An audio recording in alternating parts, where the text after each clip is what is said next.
जरा माहिती सांगता काय आहे? लोटांगण आहे. लोटांगण आहे. आपलं नाव कसं?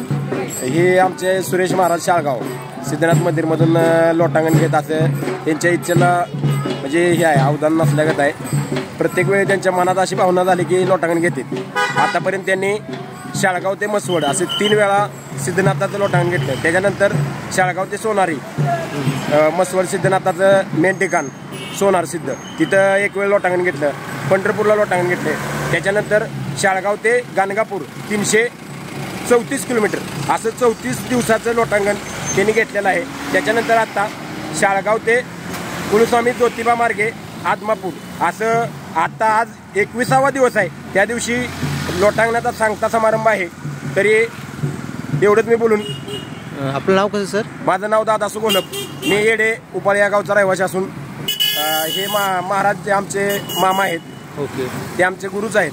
ओके. आता महाराज आता किती वर्षांपासून करतात ते? महाराज हे आम्ही लहान होतो 7वी 8वीला असतो त्यावेळेपासून करते.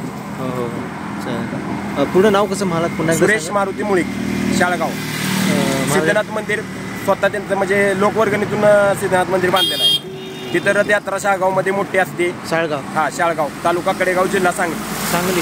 हा, तिथून मग आता लोटांगण घालत आलेले आहेत. तिथून लोटांगण घेतच दररोज आलेले आहेत. हो का? म्हणजे किती वेळ असतं दररोज? दररोज सकाळी साधारणपणे 6-7ला चालू करते ती. दुपारी 12-1च्या दरम्यान जेवणासाठी थांबते ती. त्याच्यानंतर 1-2 तास विश्रांती. त्यानंतर 4 वाजता चालू करते ती. संध्याकाळी मुक्कामाचं ठिकाण जोपर्यंत येत नाही तोपर्यंत म्हणजे मुक्काम असा काही ठरवलेला नाही.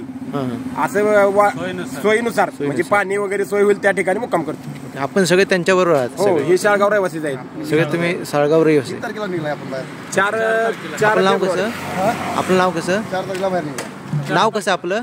शाळगाव. शाळगाव. नाव तुमचं नाव कसं? गणपती विष्णू मुळीक. विष्णू मुळीक. तुमचं नाव कसं? विठ्ठल कृष्ण मुळीक. शाळगावच. दादा तुमचं नाव कसं? गणेश उत्तम कदम, शाळगाव. तुम्ही सगळे त्यांच्याबरोबरच नेहमी जाता? हो, त्यांच्याबरोबर. ओके. थँक्यू. तुम्ही आम्हाला चांगली माहिती दिली आणि तुम्हाला शुभेच्छा. जय सिद्धराम. थँक्यू. जय बाळूमामा.